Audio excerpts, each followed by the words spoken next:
Continuamos con la segunda parte del análisis del medio internacional. Y recuerden que habíamos visto la mayor parte del medio internacional. Nos quedan unos pocos aspectos para completar este tema y nos interesa ver lo relativo a la distribución de recursos.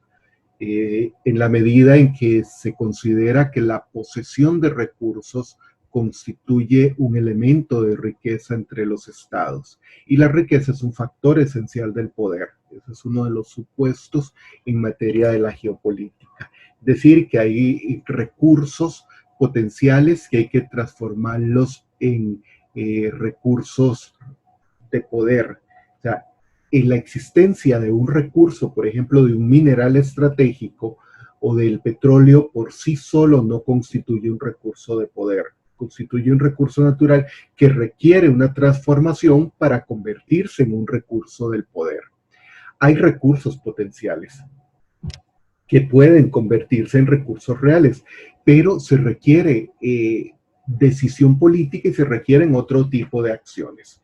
Claro que esa transformación implica costos y eso hace que, por ejemplo, para hoy, que Venezuela posea la mayor cantidad de reservas de petróleo no lo convierte en un país ni poderoso ni rico, porque el recurso está ahí, pero no lo pueden utilizar.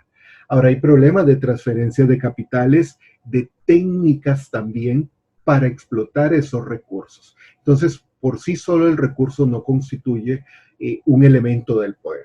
Hay limitación de los recursos globales, por supuesto, lo estamos viendo en este momento de la pandemia con algunas características que es importante tener en cuenta. Hay insuficiencia global de recursos, hay agotamiento de recursos renovables, producto de la explotación excesiva de algunos recursos. Petróleo es uno de esos temas que podemos tratar. Algunos dicen que no hay petróleo ni para 50 años, otros hablan de 300 años más de petróleo. Están todas las reservas de petróleo en la parte de la Antártida, en el fondo del Océano Ártico. Algunos consideran que eso no es explotable, así que hay muchos argumentos a favor y en contra del uso de los recursos naturales. Hay elementos en términos de recursos que es importante. Este es el mapa de las rutas marítimas globales y vean que las rutas marítimas están prácticamente concentradas en el Atlántico Norte. La historia del siglo XX, sobre todo de la segunda mitad del siglo XX, es la historia de las relaciones entre Europa y Norteamérica, particularmente los Estados Unidos. Por eso se hablaba del siglo XX como el siglo del Atlántico. Si actualizamos este mapa, estamos viendo cómo ese centro del Atlántico, como el motor del mundo, se ha ido desplazando hacia el Pacífico y en alguna medida se supone en teoría que este sería el siglo de China, el siglo XXI como el siglo chino, pero ese es un asunto que también está sujeto a debate y que podríamos conversar en algún momento. El factor técnico. Ya hice alguna referencia a algunos de esos aspectos cuando hablé de los recursos naturales, pero cuando hablamos del factor técnico estamos pensando en el progreso. Y ahí tendríamos que discutir qué es progreso y sobre todo qué es progreso técnico, que de acuerdo a Merlet se define como la transformación de la producción y los intercambios de esa producción, porque así como hablaba del caso del petróleo como un recurso natural, en el caso de la producción industrial, no hace mucho un país con generar una gran producción si no puede intercambiarla. Por ejemplo, Japón. Japón es un país que aprendió a transformar los recursos minerales, los recursos naturales y generar una gran producción industrial, pero carece de recursos naturales. Entonces necesitaba primero importar esos recursos naturales, esa materia prima, para poder transformarla y producir bienes que exportaría al resto del mundo. La clave está cómo encontrar ese balance como parte del factor técnico del medio natural. La revolución en las comunicaciones y el transporte, de eso hemos conversado. Ustedes viven en un mundo muy diferente en términos de revolución de comunicaciones y transporte. Hoy uno puede desplazarse a prácticamente cualquier punto del planeta en menos de 24 horas. Los cambios en la producción, la revolución agrícola, no la primera revolución agrícola hace 10.000 años, la revolución agrícola reciente, producto de los cambios en la genética de los cultivos, la parte industrial genética, los transgénicos, la clonación, o sea, una serie de técnicas novedosas que han aparecido en las últimas décadas y que están modificando sin duda el factor técnico. Eso es importante tenerlo en cuenta. El otro aspecto es todo lo relativo a las comunicaciones y el transporte, que no es solo un asunto de movilización, es un asunto de transformación de la diplomacia. La diplomacia ya no es aquel ejercicio exclusivo de agentes diplomáticos que se desplazaban por mucho tiempo a un país receptor y representaban al suyo. Hoy hablamos de diplomacia pública, de diplomacia digital, diplomacia virtual. Hay muchas expresiones de la diplomacia, aunque la esencia de la diplomacia sigue siendo la misma. Es el mismo caso de la guerra. Puede haber incorporación de recursos técnicos, de tecnología, de otros elementos, pero la esencia de la guerra y de la diplomacia sigue siendo la misma. Está la transformación de la estrategia del armamento y el desplazamiento de tropas, lo hemos también conversado en alguna oportunidad. Las transformaciones culturales y los movimientos sociales, no es solo la globalización, es mucho más que eso. Y de ahí que se hable ahora de, por ejemplo, los cambios entre la generación de los millennials. Ustedes ya me han oído, ustedes no son millennials, son centennials, es decir, nacieron en el siglo XXI y tienen una visión muy diferente a la de los millennials, que son aquellos nacidos entre 1980 y 1995, un poco más. Los movimientos transfronterizos, que también hemos conversado de ello, los sistemas de valores, cómo han ido cambiando, desde los aspectos religiosos, desde los valores políticos, desde los valores del ser humano, y entiendo que ustedes ya han leído Homo sapiens y Homo Deus de Harari, y cómo eso está transformando el mundo. Y sin duda los medios de comunicación es otro aspecto importante que deben tener en consideración. Está también lo relativo al factor demográfico. Y aquí hemos conversado de esto, pero hay mucho que hablar. Y no es solo un factor de desigualdad que a lo largo de la historia de la humanidad ha estado presente, sino que en realidad la pandemia parece estar generando un sistema de mayor desigualdad, dejará a poblaciones, sobre todo en África, de acuerdo a la tendencia del coronavirus de las últimas 2 semanas, con mucho mayor pobreza, más hambrunas, y esto creará más desigualdad de la que ya existe, y que hay que tener en cuenta esos aspectos para poder entender la dinámica. Me adelanto y ya en un momento regreso a la diapositiva anterior, porque hay cambios en el factor demográfico que son importantes a tener en cuenta. Y si vemos un cartograma como el que ustedes están observando en este momento, en donde cada país está representado no en términos de su tamaño geográfico, sino de su población, vemos que hay países como Canadá, de los países más grandes en el mundo, en términos de superficie, que en términos de población es prácticamente imperceptible. Es la cantidad y el problema de la densidad demográfica, mientras que hay ciudades como Hong Kong, con una densidad demográfica muy grande, hay casos en donde la densidad demográfica, como por ejemplo en Siberia, es muy baja. Ahora, por sí solo el factor demográfico no es un determinante del poderío del Estado. Porque si esto fuera cierto, la India y China, los dos países con más población en el mundo, cada uno con más de 1.300 millones de habitantes, lógicamente serían los más poderosos del mundo. Y eso no es cierto. La población tiene consecuencias sobre el desarrollo. Una población muy pequeña no genera desarrollo económico o lo genera de manera limitada. Una población muy grande como la de la India tampoco por sí sola genera desarrollo económico o socioeconómico. Los movimientos migratorios, la inmigración, los refugiados, la mano de obra, la fuga de cerebro son aspectos importantes a tener en consideración. Lo que les decía del mapa que les mostré hace un momento. El otro aspecto es este otro cartograma en términos de la distribución de los 7.000 millones de personas que somos en este momento, y ahí vemos cómo hay cambios significativos conforme la humanidad sigue creciendo de manera acelerada. En algunos países con una alta tasa de natalidad, en otros menor tasa de natalidad. Un aspecto informativo, pero que es clave que ustedes lo entiendan, que es la pirámide demográfica.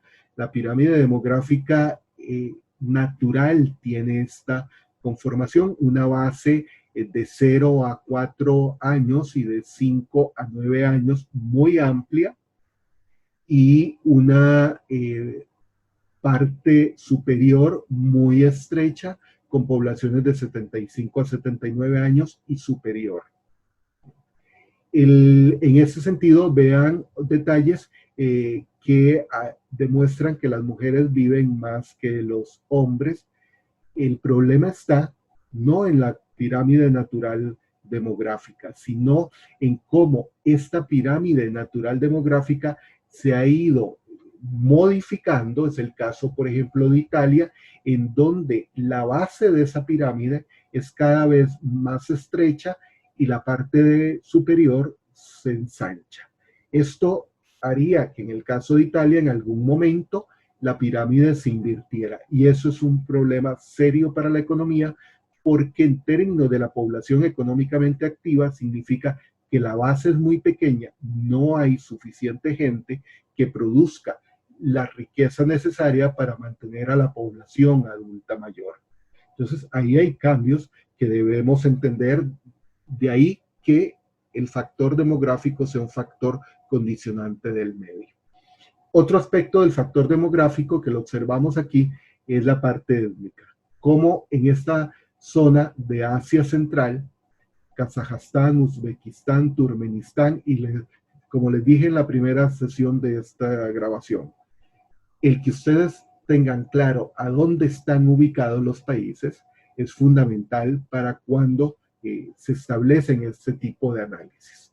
Aquí lo que observamos es una división entre pueblos eslávicos, indoeuropeos, turcos, y cómo dentro de cada uno de esos pueblos hay una división étnica que es un factor determinante de las confrontaciones armadas en muchos casos, pero también de la desigualdad. O sea, todos estos aspectos de los factores condicionantes del medio internacional están entrelazados. Una perspectiva más amplia, ya no solo de la zona de Asia Central, que son grupos étnicos, distintos grupos étnicos, que nos permite ver la complejidad que hay en el planeta en términos de esa división geográfica.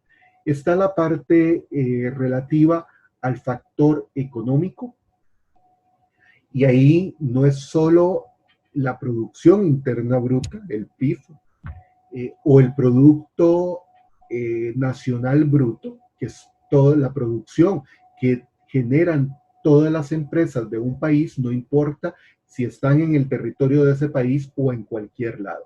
El Producto Interno Bruto se refiere a toda la producción a lo interno de un país, que no determina o no diferencia entre si las empresas que producen esa riqueza es nacionales o no. Aquí hay un juego político con estos dos indicadores. Por ejemplo, para Estados Unidos es mejor considerar el Producto Nacional Bruto, porque incluye a todas las empresas estadounidenses que operan en China, mientras que para Costa Rica es mejor considerar el Producto Interno Bruto porque incluye a todas aquellas empresas no costarricenses que producen en territorio nacional. Entonces, ahí deben tener en cuenta esos pequeños detalles a la hora de hacer los análisis. En términos de la carrera por la riqueza, estamos hablando del crecimiento económico, o sea, cuál es el volumen anual en que la economía se manifiesta, si crece y cuánto crece. Y recuerden que estamos en un año en que la producción de los países decrecerá, es decir, el crecimiento económico será de negativo, producto de la pandemia y de las medidas que se han adoptado. Hay políticas para acelerar el crecimiento económico con atracción de inversión extranjera directa. Deben entender esos conceptos. La revolución tecnológica, como hay países que todavía siguen siendo productores agrícolas o productores primarios con economías muy limitadas, exportadores de materias primas, sobre todo agrícolas, como lo fue Costa Rica durante mucho tiempo en el siglo pasado, con las exportaciones de café, azúcar, banano, o países que han evolucionado al sector secundario, al sector industrial, y algunos como Singapur, que están en el tercer nivel, con economías básicamente orientadas al sector servicio. Todo lo relativo a educación y ámbito político, y aquí las pruebas PISA son un indicador de las diferencias entre países. Está la parte de la riqueza como arma, o sea, de las presiones, los embargos que utilizan los estados. Están las rivalidades entre sistemas económicos. Antes, en el siglo XX, habían más rivalidades entre el llamado sistema socialista, y yo tengo mis reservas de que exista en algún país o haya existido un sistema socialista. Porque lo que hubo desde mi perspectiva en la Unión Soviética fue un capitalismo de Estado.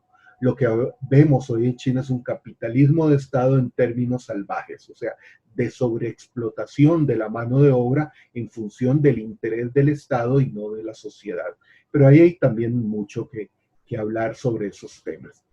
En términos del Producto Nacional Bruto, lo que estamos observando en este cartograma es cómo, si medimos a los países por la producción económica, por el crecimiento económico, vamos a encontrar que en este momento la economía de China es superior en términos de producto, de producción económica, que la de Estados Unidos, aunque la economía estadounidense sigue siendo la más grande. Por eso, cada vez más aparecen otro tipo de factores, indicadores para medir la actividad económica, porque generan distorsión, como lo que estamos viendo en este momento en el caso de África, en donde África prácticamente no existe, sobre todo algunos países no existen, producto precisamente de la producción económica y del crecimiento económico. En cambio, ustedes ven a Arabia Saudita y a los Emiratos Árabes, que son microscópicos en el mapa político, aquí aparecen sobredimensionados, producto precisamente de su producción, del Producto Interno Bruto. Si vemos o comparamos en este caso la parte relativa a la población, 7.400 millones en ese mapa, comparado con los 80 trillones, o sea, 80 en datos, en español, 80 billones, que es el Producto Bruto Mundial. Vamos a ver las diferencias, mientras que tenemos países como la India, con más de 1.300 millones de habitantes, que se observa de manera significativa. En cambio, en términos de la distribución mundial, de la producción bruta, es muy pequeña. En cambio, ven un caso particular, por ejemplo, a Taiwán, que tanto en términos de población, y observen que aquí Taiwán está como parte de China, aunque no es una economía, no es parte de China, es un estado independiente con limitados campos de acción, y eso lo veremos cuando hablamos en un par de clases de actores internacionales, vemos esas diferencias que son significativas, ¿verdad? Ahora, visto la producción bruta, pero en términos per cápita, es decir, cuánto recibe en un país, por ejemplo en Costa Rica, cada individuo, aunque es un dato estadístico, veremos cómo en el caso de algunos países tienen en realidad un ingreso per cápita muy alto. Tal vez no se aprecia bien, pero aquí hay un punto eh, verde oscuro que son los Emiratos Árabes, sobre todo Dubái, en donde la población en términos per cápita recibe anualmente $100,000. Para quienes no han escuchado este concepto, tengan en cuenta que eso es un dato estadístico. No es que cada persona recibe esa cantidad de dinero, porque en el caso de Costa Rica vemos que nuestro ingreso per cápita está entre 10,000 y 20,000 dólares anuales, y eso no es cierto para toda la población. Pero esta es otra forma de calificar a los países. Ahora, si lo vemos en términos, en esta otra presentación, ya no de cartograma, sino de un gráfico, esa distribución de la economía mundial, veremos la diferencia en términos de cuánto es percibido por los Estados Unidos, datos al 2017, en donde el 24.4% de la producción total mundial es estadounidense. No significa que se produce en territorio estadounidense, no, por empresas estadounidenses. Mientras que China es el segundo país en términos del 15.4%. Esto se ha ajustado un poco para los datos del 2019, pero nos da una idea de cómo opera el mundo en esos términos. En cuanto a la producción industrial, vemos que hay países como el caso de China, que tienen una alta concentración de la producción industrial, otros muy bajo, o sea, menos de un 2% de la producción industrial, algunos cercanos a cero, como es el caso en Centroamérica de Nicaragua, que no muestra la situación de los países.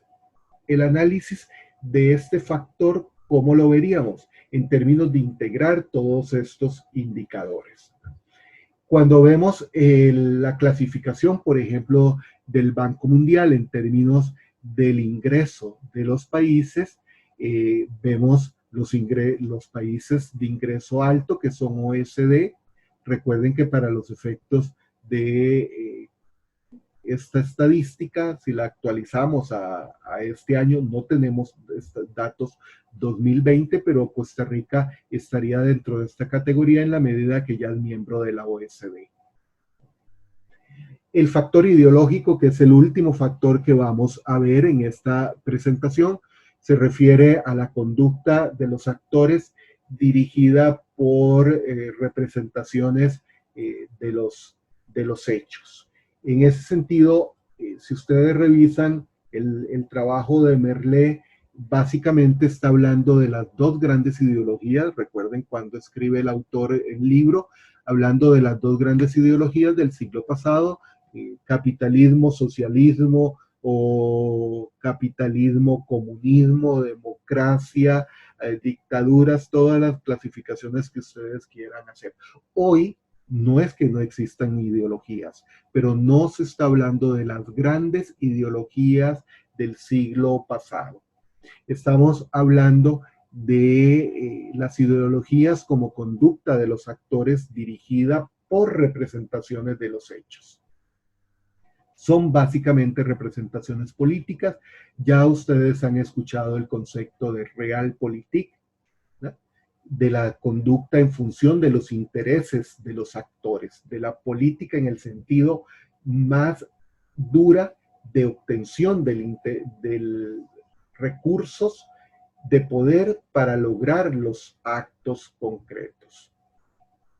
De las conductas que no siempre obedecen a criterios racionales, se explican en función del factor ideológico y, por supuesto, cómo esos factores ideológicos influyen en los actores internacionales. Esta es la segunda parte del análisis del medio internacional. Entonces tengan en cuenta que hemos hablado del factor natural, del factor demográfico, del factor técnico, del económico y del factor ideológico. ¿Cómo combinamos o cómo interconectemos esos factores nos va a permitir determinar el resultado de la situación internacional? Y hoy, cuando hablamos de pandemia, estaríamos sencillamente introduciendo una variable más en el análisis demográfico. Recuerden que esta es una pandemia que no causa una alta tasa de mortalidad comparada con la de la fiebre española de 1918, que mata alrededor de 50 millones de personas. Se espera que en este momento no se alcance esa tasa. Ahí hay factores del progreso técnico que son importantes de tener en cuenta. Entonces, revisen con cuidado cada uno de esos aspectos. Nos vemos en la sesión sincrónica del día de la clase para aclarar esas dudas y la próxima semana continuamos con otro tema que es fundamental. Así que gracias y nos vemos.